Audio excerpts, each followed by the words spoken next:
साताऱ्यातील उरमोडी धरण 72% भरलंय। उरमोडी धरणामध्ये पाण्याची आवक वाढल्यामुळे धरण प्रशासनानं धरणाच्या 4 वक्र दरवाजातून पाण्याचा विसर्ग सुरू केला।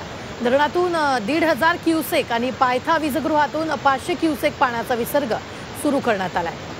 तर उरमोडी धरण परिसरातून आढावा घेतला आमचे प्रतिनिधी तुषार तपासे यांनी। सातारा जिल्ह्यातील पश्चिम भागात पावसाची संततधार कायम आहे आणि त्यामुळे धरणांच्या पाणी पातळीत झपाट्याने वाढ होताना पाहायला मिळते। मी आता उरमोडी धरणावर आहे आणि या उरमोडी धरणातून आता 1500 क्युसेक पाण्याचा विसर्ग सुरू करण्यात आलेला आहे। धरणाचे 4 वक्र दरवाजे जे आहेत ते उचलण्यात आलेले आहेत आणि त्याच्यातून हा विसर्ग सुरू करण्यात आलेला आहे।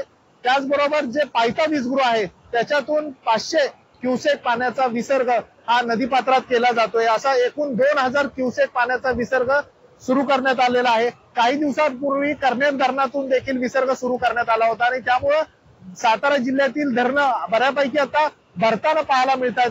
आता देखील उरमोडी धरण हे 72% भरलंय। धरणामध्ये पाण्याची जी आवक होतीये ती मोठ्या प्रमाणात होतीये। 3100 क्युसेक वेगानं पाण्याची आवक या ठिकाणी धरणात होती आणि त्यामुळे पाणी पातळी नियंत्रित करण्यासाठी प्रशासनानं हा निर्णय घेतला आहे की धरणातून आता विसर्ग सुरू करण्यात आलेला आहे। हा विसर्ग आता जरी 2000 क्युसेक असला तरी हा वाढू शकतो आणि त्यामुळेच नदीकाठच्या गावांना सतर्कतेचा इशारा देण्यात आलेला आहे।